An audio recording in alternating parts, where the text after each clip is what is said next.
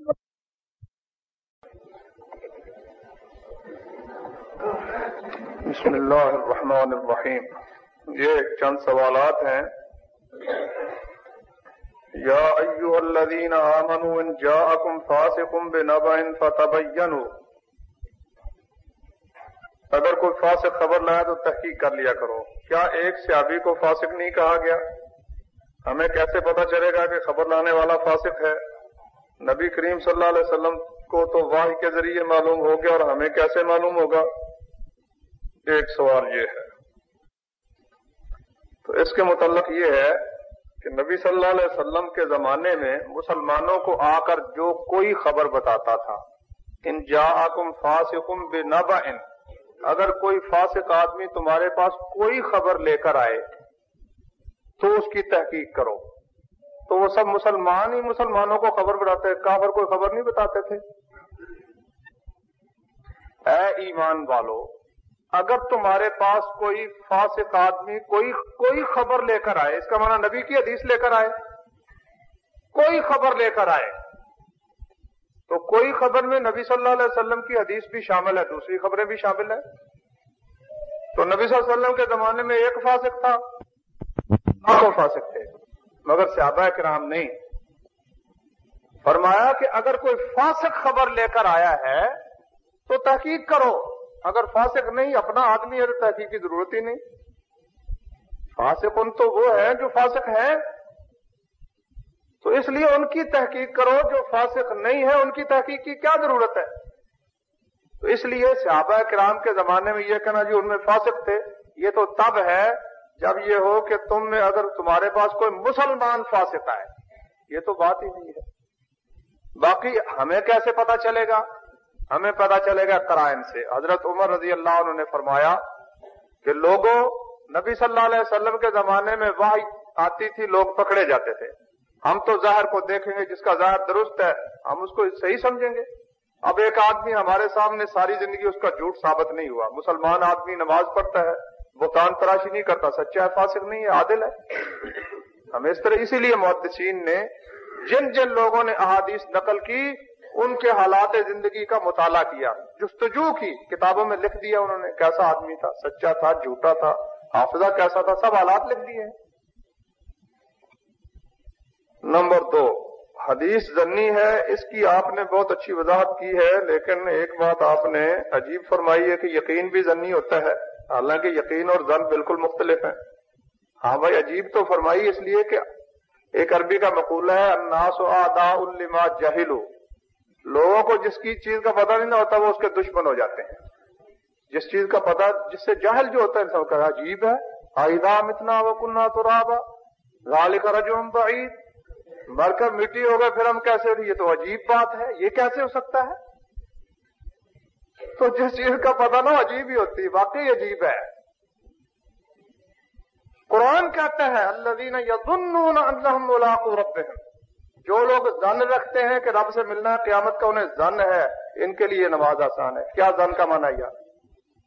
ظن کا معنی گمان ہے. تو بھائیو، جب پتا چلے، آج سے اگر 100 سال پہلے کوئی کہتا نا کہ 10,000 میل دور بیٹھا ہوا آدمی تقریر کرے تو نظر آتا ہے، تو سب کہتے بے وقوف ہے. تو کیوں پتا جو نہیں؟ تو کہتے یہ کیسے ہو سکتا ہے، یہ تو ہو ہی نہیں سکتا. تو اس لیے کہ ہمیں پتہ نہیں نہ ہوتا، جب پتہ چل جاتا ہے تو پھر وہ تعجب دور ہو جاتا ہے اللہ کے فضل سے. جو حدیث آپ نے بیان فرمائی ہے کہ نبی اکرم صلی اللہ علیہ وسلم نے فرمایا کہ میں دلائل کے اعتبار سے فیصلہ کرتا ہوں، جس کے آخر میں فرمایا کہ میں آگ کا انگارہ کاٹ کر دیتا ہوں، یہی دلیل منکرین حدیث بھی پیش کرتے ہیں. اس کی 2 چیزیں معلوم ہی ہے کہ یہ کہ نبی اکرم صلی اللہ علیہ وسلم کی احادیث اور ان کے فیصلے نعوذ باللہ حقیقت پر مبنی نہیں ہیں. نمبر 2، یہ معلوم ہوا کہ نبی اکرم صلی اللہ علیہ وسلم معصوم عن الخطا نہیں ہے، تو ان کی باتیں کیسے صحت پر مبنی ہوں گی؟ یہ منکرین حدیث کی توجیہ ہے، اس حدیث اور دیگر حدیث سے کرتے ہیں. مثلا بدر میں قیدیوں کا فیصلہ، اس کا رد کیسے کریں گے؟ بھائی بات یہ ہے، ایک ہے قاعدہ بیان کرنا، کسی کے اگر اس قسم کا جھگڑا ہو تو اس کا فیصلہ یہ ہے، اس میں تو کوئی غلطی نہیں، اللہ تعالیٰ کی طرف سے حفاظت ہے رسول اللہ صلی اللہ علیہ وسلم کی. اگر کوئی غلط فیصلہ کرے تو اللہ اس کو درست کر دیتے ہیں. لیکن ایک یہ ہے کہ اگر یہ بیانات ہوں تو ان کا یہ فیصلہ ہوگا، یہ بیانات ہوں تو ان کا فیصلہ یہ ہوگا، تو یہ تو رسول اللہ صلی اللہ علیہ وسلم سے ہی ہمیں حاصل ہوگا. یعنی ایک آدمی آیا، اس نے بیان دیا، گواہ پیش کیے کہ معاملہ اس طرح ہے، آپ نے اس کو سزا دے دی یا اس کو جو بھی فیصلہ کرنا تھا کر دیا. اب اس سے یہ حاصل ہوگا کہ اگر اس قسم کی صورتحال ہو تو اس پر یہ فیصلہ ہوگا. لیکن اس سے ہمیں یہ سبق بھی دیا گیا کہ قاضی اس بات کا مکلف نہیں ہے کہ وہ اندرونی بات معلوم کرے. وہ عالم الغیب تو ہے ہی نہیں، وہ تو ظاہر پر فیصلہ کرے گا. اب بھی سب لوگ ظاہر پر فیصلہ کرتے ہیں، جس قسم کی شہادتیں ہوتی ہیں اسی قسم کا فیصلہ ہوتا ہے. تو یہ تو رسول اللہ صلی اللہ علیہ وسلم نے ہمیں سبق سکھایا ہے.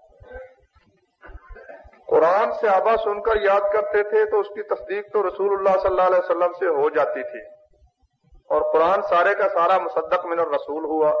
چونکہ قرآن اللہ کی طرف سے تھا اور تصدیق رسول صلی اللہ علیہ وسلم سے ہو گئی، تو آج احادیث کی تصدیق کن سے کروائیں؟ کیونکہ دوسرے تمام انسان رسول اللہ صلی اللہ علیہ وسلم اور انبیاء کے علاوہ کوئی بھی معصوم عن الخطا نہیں، اور اس کے ساتھ احادیث کے درجات بھی مختلف ہیں. اچھا، اس کا مطلب یہ کہ جس کو کوئی قرآن مجید کی آیت ملتی تھی وہ پہلے نبی کے پاس جاتا تھا صلی اللہ علیہ وسلم کہ یا رسول اللہ یہ واقعی قرآن ہے، اور آپ اس کی تصدیق کر دیتے تھے. کیا یہ بات ہے؟ سوال کرنے والے کی سمجھ نہیں آتی کہ جو قرآن سنتا تھا نبی صلی اللہ علیہ وسلم سے تصدیق کرواتا تھا، اس لیے قرآن مصدق من الرسول ہو گیا. اس کے لیے تو ضروری ہے کہ جس نے نبی صلی اللہ علیہ وسلم کی زندگی میں قرآن کسی ذریعے سے سنا وہ یقیناً اس آیت کی تصدیق کے لیے رسول اللہ کے پاس حاضر ہوا صلی اللہ علیہ وسلم. اس کی دلیل پیش کرے. کوئی واقعہ ایک آدھ ہو سکتا ہے، کوئی ایسا ہو، باقی جو بھی سنتا تھا وہ رسول اللہ صلی اللہ علیہ وسلم سے جا کر تصدیق کرواتا تھا. یہ بالکل ہی جھوٹ ہے اور غلط بات ہے. تو اسی طرح احادیث کے متعلق بھی یہ کہ اب رسول اللہ صلی اللہ علیہ وسلم ہوں تو ان سے تصدیق کروائی جائے. جب وہ بیان کرنے والے سچے ہیں، ان کے سچ میں کوئی شبہ نہیں، قرائن ہمارے پاس موجود ہے، تو پھر ان کی بات مانی جائے گی. تازہ رسالہ اشراق میں حدیث و سنت پر بحث کرتے ہوئے امین حسن اصلاحی صاحب نے یہ حدیث بیان کی، اصحابی کالنجوم. کیا یہ حدیث اللہ کے رسول سے ثابت ہے؟ بھائی بات یہ ہے کہ جب کوئی شخص کسی علم سے ناواقف ہوتا ہے نا، تو اس وقت وہ اس قسم کے کام کرتا ہی کرتا ہے. یہ لوگ جو حدیث کو اس قسم کے یا سرے سے رد کرتے ہیں یا اس قسم کے شکوک و شبہات پیدا کرتے ہیں، ان کو حدیث کے فن کا علم ہی نہیں ہوتا. اس لیے حضرت مولانا اسماعیل صاحب سلفی رحمۃ اللہ علیہ نے لکھا ہے کہ مولانا امین حسن اصلاحی صاحب اور مودودی صاحب ان کا یہ میدان نہیں ہے، علم حدیث ان کا میدان ہی نہیں ہے، نہ رجال کے علم سے ان کو واقفیت ہے. ان کا دوسرا میدان ہے، اس میں کام کریں، وہ بڑا اچھا میدان ہے، ان میں اچھا کام کرتے ہیں. یہ ان کا میدان ہی نہیں ہے. تو یہ رسول اللہ صلی اللہ علیہ وسلم سے ثابت ہی نہیں ہے صحابی کا نجوم. ایک دفعہ ایک پکڑا گیا بیچارہ سنی عالم، شیعوں اور سنیوں کی تقریریں اکٹھی ہوئی گجرانوالہ میں. اس نے کہا کہ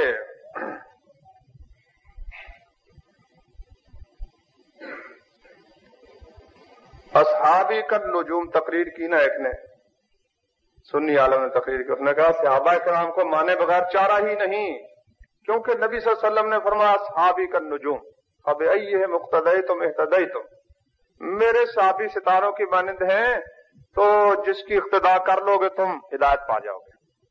تو معلومات صحابہ کرام ستاروں کو دیکھ کر رستہ معلوم ہوتا ہے. بالنجم ہم یہتدون، ستاروں کے ذریعے رستہ معلوم ہوتا ہے. تو ستاروں کے بغیر رستہ معلوم نہیں ہو سکتا. اب وہ شیعہ عالم ہندوستان سے آیا تھا، پتہ نہیں کیا نام تھا اس کا، اس نے تقریر کی. اس نے کہا دیکھو نبی صلی اللہ علیہ وسلم نے فرمایا ہے کہ میرے اہل بیت کی مثال سفینہ نوح کی ہے. سفینہ نوح کی مثال ہے. ویسے یہ بھی گڑنتی معلوم ہوتی ہے، وہ گڑنت کے اوپر گڑنتی چلتا ہے. اس نے کہا کہ میرے اہل بیت کی مثال سفینہ نوح کی کشتی کی مثال ہے، اور قرآن کہتا ہے تجریب اعیننا، وہ کشتی نوح کی ہماری نگرانی میں چلتی تھی، اس کو ستاروں کی ضرورت ہی نہیں ہے. سننے والے نے کہا نعرہ تکبیر. تو بات یہ ہے کہ وہ ثبت العرش ثم نقش، پہلے چھت بناؤ پھر بیل بوٹے اس پر بنے گے نا. چھت ہی نہیں تو بیل بوٹے کس پر بناؤ گے؟ تو یہ روایت ثابت نہیں ہے. اس کی پوری بحث جو ہے شیخ البانی اللہ ان کی عمر میں صحت میں برکت عطا فرمائے، ان کی کتاب سلسلۃ الاحادیث الضعیفہ والموضوعہ، اس میں انہوں نے ثابت کیا دلائل سے کہ یہ رسول اللہ سے ثابت نہیں ہے صلی اللہ علیہ وسلم. بخاری شریف میں حضرت عائشہ سے رضی اللہ عنہا سے ہجرت حبشہ کا واقعہ درج ہے کہ حضرت ابوبکر صدیق نے حبشہ کی طرف ہجرت کی. اس وقت میں صاحب عقل تھی. دوسرے مقام پر ہے کہ حضرت عائشہ کی شادی ہوئی، ان کی عمر 9 سال تھی. اب شادی ہوئی 2 ہجری یا 15 نبوی کو اور ہجرت حبشہ ہوئی 5 نبوی کو، یعنی شادی سے تقریباً 10 سال پہلے ہجرت حبشہ ہوئی. یہ بخاری شریف میں ہی تضاد کیوں؟ معلوم ہوتا ہے شادی کے موقع پر حضرت عائشہ کی عمر تقریباً 19 سال ہوگی. یہ سوال لکھنے والا بیچارہ بڑا قابل رحم ہمارا بھائی ہے، اللہ اس پر رحم فرمائے. حضرت ابو بکر نے حبشے کی طرف ہجرت کی ہے؟ حضرت ابو بکر رضی اللہ عنہ نے حبشے کی طرف ہجرت کی ہے؟ کچھ نہ کوئی بندے کو غور بھی کرنا چاہیے. میں کیا کہہ رہا ہوں؟ ہاں جی. تو حضرت عائشہ فرماتی ہیں کہ جب ابو بکر نے صدیق نے حبشہ کی طرف ہجرت کی اس وقت میں صاحب عقل تھی. تو ہجرت ہی ادھر نہیں کی تو وہ صاحب عقل کا کیا مقصد ہے؟ وہ تو یہ بیان کرتی ہیں کہ جب رسول اللہ صلی اللہ علیہ وسلم نے ہجرت کی ہے مجھے اپنے ماں باپ کے متعلق یہی عقل ہے.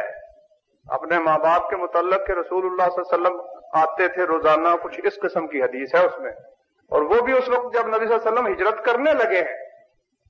باقی اگر یہ واقعہ ہے تو بخاری شریف میں سے نکال کر دکھائیں، انشاءاللہ پھر میں آپ کو جواب دوں گا. مندرجہ ذیل حدیث کی بھی وضاحت فرمایا جس میں آتا ہے کہ حجابہ من النور لو کشفہ لاحرقت سبحات وجہہ من انتہا الیہ بصرہ من خلقہ او کما قال. اس کی تشریح یہی ہے بھائی کہ اللہ تعالیٰ کے آگے نور کا حجاب ہے، اور اللہ کا نور اتنا زبردست ہے کہ اگر وہ نور کا پردہ ہٹا دے تو اس کے چہرے کی کرنیں ان سب چیزوں کو جلا دے جہاں تک اس کی نظر پہنچتی ہے. اس کا مطلب یہ ہے. اگر رسول اللہ صلی اللہ علیہ وسلم نے اللہ تعالیٰ کو نہیں دیکھا تو انہوں نے اللہ تعالیٰ سے ملاقات کیسے کی؟ جبکہ موسیٰ علیہ السلام انہیں بار بار اللہ تعالیٰ کے پاس بھیج رہے ہیں کہ اے محمد تم اللہ تعالیٰ سے نمازیں اور کم کرا دو. یہاں میں ایک واقعہ آپ کو سنانا پسند کروں گا. وقت تو بہت ہو گیا ہے مگر چلو سن لو، شاید کبھی کام آ جائے. امام مالک رحمت اللہ علیہ کے متعلق لکھا ہے کہ انہوں نے کہا کہ محمد بن اسحاق کذاب دجال ہے. ان سے پوچھا گیا جی آپ کو کیسے پتا ہے؟ اس نے کہا میں نے ہشام سے سنا ہے، یا درمیان میں ایک اور آدمی کا واسطہ مجھے پورا یاد نہیں. کیوں جی؟ حضرت امام مالک نے ہشام کا ہی واسطہ شاید پیش کیا ہے. اس نے کہا کہ اس سے جا کر پوچھا جی آپ کس طرح کہتے ہیں کہ محمد بن اسحاق کذاب اور دجال ہے؟ اس نے کہا وہ کہتا ہے، وہ میری بیوی سے حدیث روایت کرتا ہے، وہ کہتا ہے میں نے سنا فلاں عورت سے، میں میری بیوی کا نام لیتا ہے، اور میری بیوی کو تو کبھی کسی نے دیکھا ہی نہیں، اس نے کیسے سن لیا؟ بات سمجھے ہو؟ اس لیے جھوٹا اور دجال اور کذاب ہے. وہ کہتا ہے میری بیوی سے اس نے حدیث سنی ہے اور میری بیوی کو تو کسی نے دیکھا ہی نہیں. بات سمجھ گئے ہو؟ سوال کا جواب سمجھے ہو کہ نہیں؟ کہ موسیٰ علیہ السلام بار بار بھیجتے تھے تو اللہ تعالیٰ نے دیکھا تو ہے ہی نہیں، تو سن کیسے لیا؟ کیسے سن لیا؟ اللہ تعالیٰ دیکھا تو ہے نہیں. تو بھائی سننے کے لیے دیکھنا ضروری ہے؟ سننے کے لیے دیکھنا تو کوئی ضروری نہیں ہے.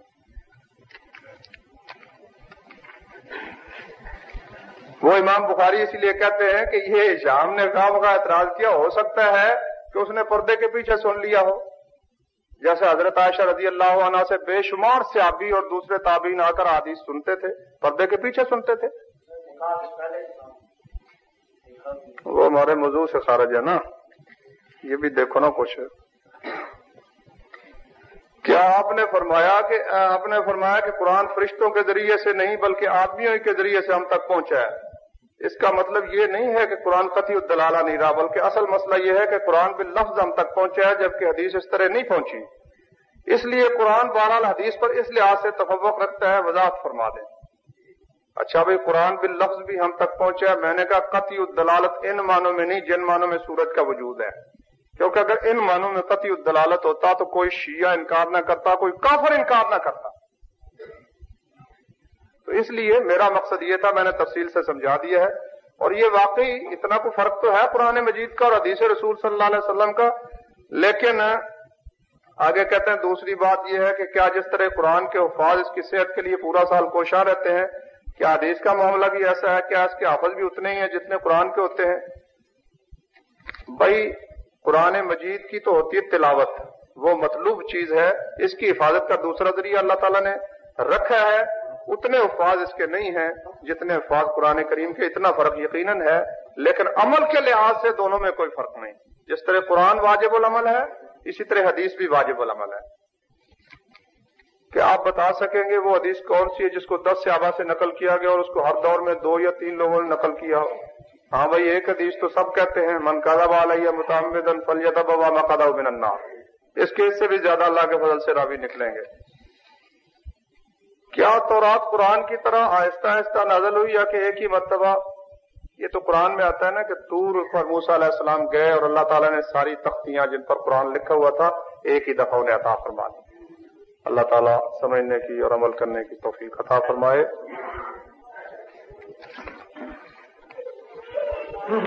حجاب النور لو کشفہ لاحرقت سبحات وجہ منتہا الیہ بصرہ، یعنی کہ اللہ تعالیٰ کی نگاہ کی ایک حد ہے اور اس کے ورے بھی کوئی چیز ہے۔ کیا ایسا ہے کہ کچھ مخلوق اللہ تعالیٰ کی نگاہ سے ورے ہو؟ یہ کہاں سے نکلا بھائی؟ اس کی حد ہے، جہاں تک پہنچتی ہے نگاہ۔ تو اللہ نے فرمایا وما یعزب عن، کس طرح ہے، من مثقال ذرۃ، تیرے رب سے ذرے کا مثقال بھی غائب نہیں۔ اس سے معلوم ہوا کہ اس کی نظر ہر جگہ پہنچتی ہے، تو مطلب کہ اگر وہ حجاب ہٹا دے تو ہر چیز ہی جل کر بھسم ہو جائے، حدیث کا یہ مقصد ہے۔ ان جاءکم فاسق، اس آیت کا ذرا شان نزول واضح کریں، ان سے مراد ایک صحابی ہیں، کہتے ہیں اس کی سند پکی نہیں ہے، وہ جو آپ کہہ رہے ہیں نا اس کی سند کو ایسی پکی سند معلوم نہیں ہوتی، باقی اللہ بہتر جانتا ہے۔ آخر دعوانا الحمدللہ رب العالمین۔ قرآن مجید جید علماء کرام کی تقاریر، نت نئے جہادی ترانوں کے والیومز، صاف اور بہترین MPX ساؤنڈ فلٹر پر پاکستان بھر میں بہترین آڈیو کیسٹ ریکارڈنگ اور سیڈیز کا مرکز۔ براہ رابطہ دار الاندلس، مرکز القادسیہ، 4 لیک روڈ، چبرجی چوک، لاہور۔ فون 72305449۔ سبحانك اللهم وبحمدك أشهد أن لا إله إلا أنت أستغفرك وأتوب إليك۔